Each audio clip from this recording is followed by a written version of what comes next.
سورة الأنفال. بسم الله الرحمن الرحيم.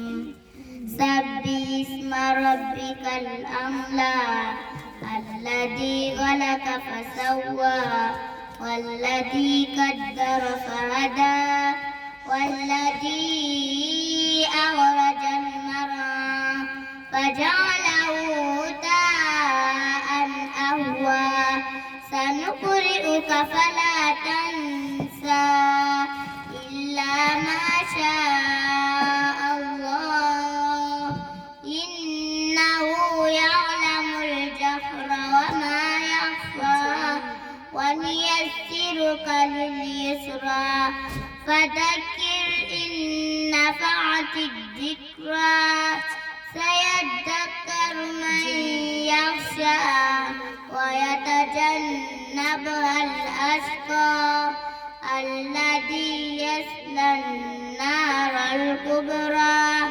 ثم لا يموت فيها ولا يحيا قد أفلح من تزكى وذكر اسم ربه فصلى بل تؤثرون الحياة الدنيا والآخرة خير وأبقى إن هذا لفي الصحف الأولى صحف إبراهيم وموسى. سورة الغاشية. بسم الله الرحمن الرحيم.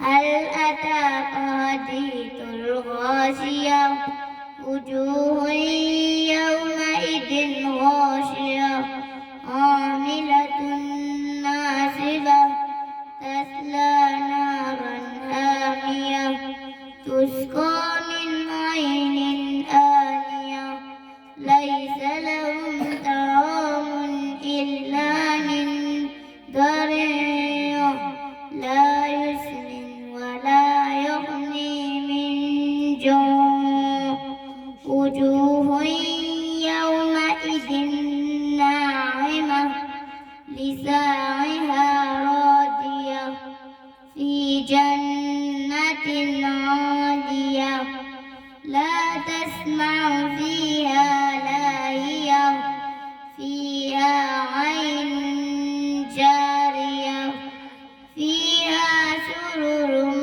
مرفوعة وأكواب موضوعة ونمارق مصفوفة وزرابي مبثوثة أفلا ينظرون إلى الإبل كيف خلقت وإلى السماء كيف رفعت وإلى الجبال كيف نصبت وإلى الأرض كيف سطحت فذكر إنما أنت مذكر لست عليهم بمسيطر إلا من تولى وكفر فيعذبه الله العذاب الأكبر